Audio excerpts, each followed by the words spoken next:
ಶಾಂಭವಿಯವರು ಹೇಳಿದಂತೆ ಅನಘಾರವರ ಮನೆಗೆ ಬಂದಿದ್ದರು. ಶಂಕರವರು ಸ್ವಲ್ಪ ಹಿಂಜರಿಯುತ್ತಿದ್ದರು. ಆದರೆ ಶಾಂಭವಿಯವರು ಪರಿಚಯಸ್ಥರ ಮನೆಯವರು ಎಂಬಂತೆ ಒಳಗಡೆ ಇಟ್ಟಿದ್ದರು. ಅಪರಿಚಿತರು ಬಂದಂತೆನಿಸಿ ಮನೆಯವರು ಹೊರಬಂದರು. ಅನಘ ಮತ್ತು ಅಮೃತ ಹೊರ ಹೋಗಿದ್ದರು. ಸಂಜೆಯಾದ್ದರಿಂದ ಮನೋಹರ್ ಅವರು ಮನೆಯಲ್ಲಿದ್ದರು. ಬಂದವರನ್ನು ಸೌಜನ್ಯದಿಂದಲೇ ಮಾತನಾಡಿಸಿದರು. ನಮಸ್ಕಾರ, ನೀವು ಯಾರಂತ ತಿಳಿಯಲಿಲ್ಲ ಎಂದರು ಮನೋಹರ್. ಅದಕ್ಕೆ ಶಂಕರರು ಮಾತನಾಡುವ ಮೊದಲೇ ಶಾಂಭವಿಯವರು, ನಾವ್ಯಾರು ಗೊತ್ತಾಗ್ಲಿಲ್ವಾ ಬೀಗ್ರೆ, ಎಲ್ಲಿ ನಮ್ಮ ಸೊಸೆ ಅನಘ ಎಂದರು. ಅವರಿಂದ ಹಠಾತ್ತನೆ ಬಂದ ಮಾತುಗಳಿಗೆ ಗಾಬರಿಯಾದರು ಮನೆಯವರು. ಅದನ್ನರಿತ ಶಂಕರವರು, ದಯವಿಟ್ಟು ಕ್ಷಮಿಸಿ, ನನ್ನ ಹೆಸರು ಶಂಕರ್ ಮತ್ತು ಇವಳು ನನ್ನ ಪತ್ನಿ ಶಾಂಭವಿ ಅಂತ.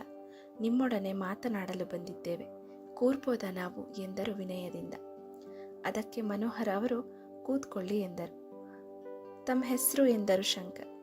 ನನ್ನ ಹೆಸರು ಮನೋಹರ್, ಇವಳು ನನ್ನ ಶ್ರೀಮತಿ ಕೌಸಲ್ಯ ಮತ್ತು ನನ್ನ ತಾಯಿ ಕಾವೇರಿ. ಮಕ್ಕಳು ಆಚೆ ಹೋಗಿದ್ದಾರೆ ಎಂದರು ಸಮಾಧಾನದಿಂದಲೇ. ಆದರೆ ಅವರ ಮುಖದಲ್ಲಿ ಗೊಂದಲವಿನ್ನೂ ಇದ್ದಂತೆ ತೋರಿತು ಶಂಕರರಿಗೆ. ಸಂತೋಷ, ನಾವು ಬಂದ ವಿಷಯ ಏನಂದರೆ, ನಿಮ್ಮ ಮಗಳನ್ನ ನಿನ್ನೆ ನನ್ನ ಸ್ನೇಹಿತನ ಮಗನ ಮದುವೆಯಲ್ಲಿ ನೋಡಿದ್ವಿ. ನಮಗೆ ನಿಮ್ಮ ಹುಡುಗಿ ತುಂಬ ಇಷ್ಟ ಆಗಿದ್ದಾಳೆ. ನನ್ನ ಶ್ರೀಮತಿ ಅಂತೂ ಇವಳೇ ನನ್ನ ಸೊಸೆ ಅಂತ ತೀರ್ಮಾನಿಸಿಬಿಟ್ಟಿದ್ದಾಳೆ. ಅದಕ್ಕೆ ಅವಳು ಈ ರೀತಿ ಮಾತನಾಡಿದ್ಲು, ವಿನಃ ತಪ್ಪಾಗಿ ಭಾವಿಸಬೇಡಿ ಎಂದರು. ಶಾಂಭವಿ ಅವರು ನಗುತ್ತಲೇ ಅವರ ಮಾತಿಗೆ ಹೌದೆಂದು ತಲೆಯಾಡಿಸಿದರು. ನಮಗಿರುವುದು ಒಬ್ಬನೇ ಮಗ, SS ಇಂಡಸ್ಟ್ರೀಸ್ನ ಮಾಲೀಕ ನನ್ನ ಮಗ ಅಕ್ಷಯ್. ದೇವರು ನಮ್ಗೆ ಐಶ್ವರ್ಯ ಕೊರತೆ ಮಾಡಿಲ್ಲ, ಅವನ ದಯೆಯಿಂದ ಚೆನ್ನಾಗಿದ್ದೀವಿ ಎಂದರು ಶಂಕರ್ ಅವರು. ಮನೋಹರ್ ಅವರ ಮುಖ ನೋಡುತ್ತಾ, ತುಂಬ ಸಂತೋಷ. ಆದರೆ ನನ್ನ ಮಗಳನ್ನ ಒಪ್ಪಿಗೆನೂ ಮುಖ್ಯ ಅಲ್ವಾ, ಅವಳೊಂದಿಗೆ ಮೊದಲು ಮಾತಾಡ್ತೇವೆ ಎಂದರು ಮನೋಹರ್. SS ಇಂಡಸ್ಟ್ರೀಸ್ ಬಗ್ಗೆ ಅವ್ರಿಗೂ ತಿಳಿದಿತ್ತು. ಅಂಥ ಒಳ್ಳೆ ಸಂಬಂಧನ ಬೇಡ ಎನ್ನಲು ಮನಸ್ಸಾಗಲಿಲ್ಲ. ಆದರೆ ಮಗಳ ಒಪ್ಪಿಗೆ ಇಲ್ಲದೆ ಮುಂದುವರಿಯಲು ಅವರ ಮನ ಹಿಂಜರಿಯಿತು. ಸರಿ, ಹಾಗಾದರೆ ನಿಮ್ಮ ಅಭಿಪ್ರಾಯನ ನಮಗೆ ತಿಳಿಸಿ, ನನ್ನ ಫೋನ್ ನಂಬರ್ ಇದೆ ಎಂದು ತಮ್ಮ ಕಾರ್ಡ್ ನೀಡಿದರು ಶಂಕರ್. ಹಾಗೆ ಇವನೇ ನನ್ನ ಮಗ ಎಂದು ತಮ್ಮ ಮಗನ ಫೋಟೋವನ್ನು ತೋರಿಸಿದರು. ನಿಮ್ಮ ನಂಬರ್ ಕೊಟ್ಟರೆ ಫೋಟೋನ ನಿಮ್ಮ ನಂಬರಿಗೆ ಕಳಿಸ್ತೀನಿ ಎಂದರು. ಮನೋಹರ್ ಅವರ ಕುಟುಂಬಕ್ಕೆ ಫೋಟೋ ನೋಡಿದ ತಕ್ಷಣ ಹುಡುಗ ಹಿಡಿಸಿಬಿಟ್ಟ. ಸರಿ ಸರ್, ನಮ್ಮ ಮಗಳ ಬಳಿ ಮಾತಾಡಿ ತಿಳಿಸ್ತೀವಿ ಎಂದರು. ನೋಡಿ, ಮಾತಾಡ್ತಾ ನಿಮಗೆ ಕಾಫಿ ಕೊಡೋದೇ ಮರ್ತೆ ಎಂದರು ಕೌಸಲ್ಯ ಅವರು ಸಂಕೋಚದಿಂದಲೇ. ಪರವಾಗಿಲ್ಲ, ನಿಮ್ಮ ಒಪ್ಪಿಗೆ ಸಿಕ್ಕ ಮೇಲೆ ಕಾಫಿ ಟೀ ಎಲ್ಲ ಭರ್ಜರಿ ಭೋಜನ ಮಾಡೋಣ ಎಂದು ಶಾಂಭವಿಯವರು ನಗುತ್ತಾ ನುಡಿದರು.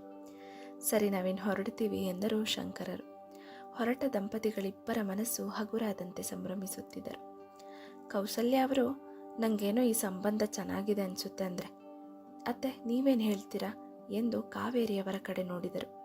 ಅವರಿಗೂ ಸಂಬಂಧ ಇಷ್ಟವಾಗಿತ್ತು. ಆದರೆ ತನ್ನ ಮಗಳ ಸಂಬಂಧವನ್ನು ಇವರು ತಿರಸ್ಕರಿಸಿದ್ದು ಬೇಜಾರು ಇತ್ತು. ಇದೆಲ್ಲವನ್ನು ಬದಿಗಿಟ್ಟು ಮೊಮ್ಮಗಳ ಖುಷಿ ಮುಖ್ಯ ಎಂದು, ನನಗೂ ಸರಿ ಇದೆ ಅನಿಸುತ್ತೆ, ಅನುನ ಒಂದ್ಸಲ ಕೇಳಿ ಮುಂದುವರಿಯೋಣ, ನೀನೊಮ್ಮೆ ಹುಡುಗನ ಬಗ್ಗೆ ವಿಚಾರಿಸು ಎಂದರು. ಮನೋಹರ್ ಅವರು ಕೂಡ ಅದಕ್ಕೆ ಒಪ್ಪಿದರು. ಮನೆಗೆ ಬಂದ ಶಾಂಭವಿ ಅವರು ತುಂಬ ಖುಷಿಯಾಗಿದ್ದರು. ನಾನು ಹೇಳಿಲ್ವರಿ ಈ ಸಂಬಂಧ ಓಕೆ ಆಗುತ್ತೆ ಅಂತ ಎಂದರು. ಇರೇ ಶಾಂಭವಿ, ಅವರಿನ್ನೂ ಒಪ್ಪಿಗೆ ಅಂತ ಹೇಳಿಲ್ಲ, ನೋಡೋಣ ಎಂದರು. ಹೋಗ್ರಿ, ನಿಮ್ದೊಂದು ನೋಡಿ, ಅವರೇ ಕಾಲ್ ಮಾಡ್ತಾರೆ ನಾಳೆ ಎಂದರು ದೃಢವಾಗಿ. ಸರಿ ನಮ್ಮ, ಆಯಿತು ಎಂದರು ಶಂಕರರು. ಅವರಿಗೂ ಅನಘಾಳ ಕುಟುಂಬ ಇಷ್ಟವಾಗಿತ್ತು. ಸುಗುಣಾಳ ನಿಶ್ಚಿತಾರ್ಥದ ತಯಾರಿ ನಡೆಯುತ್ತಿತ್ತು. ನಿಶ್ಚಿತಾರ್ಥಕ್ಕೆ ತನ್ನ ಗೆಳತಿಯರನ್ನು ಆಹ್ವಾನಿಸಿದ್ದಳು ಸುಗುಣ. 3 ಗೆಳತಿಯರಿಗೂ ಇಷ್ಟವಿಲ್ಲದೆ ಹೋಗಬೇಕಾಗಿತ್ತು. ಪ್ಲೀಸ್ ಬನ್ರೆ, ಆಮೇಲೆ ನಿಮ್ಮನ್ನು ನೋಡೋಕ್ಕಾಗುತ್ತೋ ಇಲ್ವೋ ಎಂದು ಭಾವುಕಳಾಗಿ ನುಡಿದಳು. ಅವಳ ಮದುವೆಗೆ ಗೆಳತಿಯರ ಜೊತೆ ತನ್ನ ತಾಯಿ ಮತ್ತು ತಂಗಿಯ ವಿರೋಧವಿತ್ತು. ಆದರೂ ಅವಳು ಮದುವೆಗೆ ಸಿದ್ಧವಾಗಿದ್ದಳು. ನಿಶ್ಚಿತಾರ್ಥದ ದಿನ 3 ಗೆಳತಿಯರು ಅವಳ ರೂಮಿಗೆ ಬಂದಿದ್ದರು. ತೆಳು ನೀಲಿ ಬಣ್ಣದ ಬೆಳ್ಳಿ ಅಂಚಿನ ಸೀರೆಯುಟ್ಟು ನಿಂತಿದ್ದಳು ಕನ್ನಡಿಯ ಮುಂದೆ. ಒಡವೆಗಳು ಅವಳಿಗೆ ಮೆರುಗು ನೀಡಿತ್ತು. ಅಲಂಕಾರ ಮಾಡಲು ಹುಡುಗನ ಕಡೆಯವರನ್ನೇ ಕರೆಸಿದ್ದರು. ಹುಡುಗ ಸಿರಿವಂತರಾದ್ದರಿಂದ ನಿಶ್ಚಿತಾರ್ಥದ ತಯಾರಿ ತುಂಬ ಚೆನ್ನಾಗೇ ಆಗಿತ್ತು. ತಯಾರಾಗಿ ನಿಂತಿರುವ ಸುಗುಣಾಳನ್ನು ನೋಡಿದರೆ ಚನ್ನೆ ಅಂತ ಹೆಣ್ಣಿನಲ್ಲಿ ಚಿನ್ನದ ನಗುವಿಲ್ಲವೆಂದು ಭಾಸವಾಗುತ್ತಿತ್ತು. ನಗುವಿನ ಒಡವೆ ಇಲ್ಲದೆ ಯಾವ ಅಲಂಕಾರವೂ ಪೂರ್ಣಗೊಳ್ಳದು. ಅವಳನ್ನು ಕಂಡ ಅಮೃತ, ಸುಕ್ಕು ಪ್ಲೀಸ್ ಕಣೆ, ಇನ್ನೊಂದ್ಸಲ ಯೋಚನೆ ಮಾಡು, ದುಡ್ಕಿ ನಿರ್ಧಾರ ತಗೋಬೇಡ ಕಣೆ ಎಂದಳು ಮರುಗುತ್ತಾ.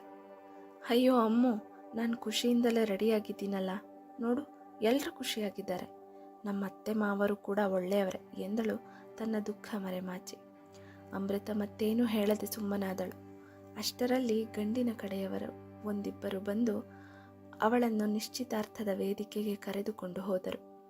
ಬೇರೇನು ಮಾತನಾಡದೆ ಮೂವರು ಅವರ ಹಿಂದೆಯೇ ಹೊರಟರು. ವೇದಿಕೆಯಲ್ಲಿ ಇದ್ದ ಹುಡುಗನನ್ನು ನೋಡಿ ದಂಗಾದರು. ವರನೆಂದು ಬಂದಿದ್ದವನಿಗೆ ಸುಗುಣಾಳ ತಂದೆಯ ವಯಸ್ಸಿಗಿಂತ 5 ವರ್ಷ ಕಮ್ಮಿ ಅಷ್ಟೆ. ನೋಡಲು ಅಷ್ಟೇನು ಚಂದವಿರಲಿಲ್ಲ. ಅವನ ನೋಟವೂ ಅಷ್ಟೆ, ಬರೀ ಹುಡುಗಿಯರ ಮೇಲಿತ್ತು. ಬಳಿ ಬಂದ ಸುಗುಣಾಳನ್ನು ಅವಳಿಗೆ ಇಷ್ಟವಿಲ್ಲದೆ ಮುಟ್ಟಲು ಪ್ರಯತ್ನಿಸುತ್ತಿದ್ದ. ಪಾಪ ಸುಗುಣ ನಿಂತಲ್ಲೇ ಚಡಪಡಿಸಿದಳು. ಇಷ್ಟವಿಲ್ಲದೆ ಉಂಗುರವನ್ನು ಬದಲಾಯಿಸಿಕೊಂಡಿದ್ದಳು ಸುಗುಣ. ನನ್ನ ಕಥೆಗಳ ಬಗ್ಗೆ ಹಾಗೂ ಪಾತ್ರಗಳ ಬಗ್ಗೆ ನಿಮ್ಮ ಅನಿಸಿಕೆಗಳನ್ನು ಕಮೆಂಟ್ನಲ್ಲಿ ತಿಳಿಸಿ.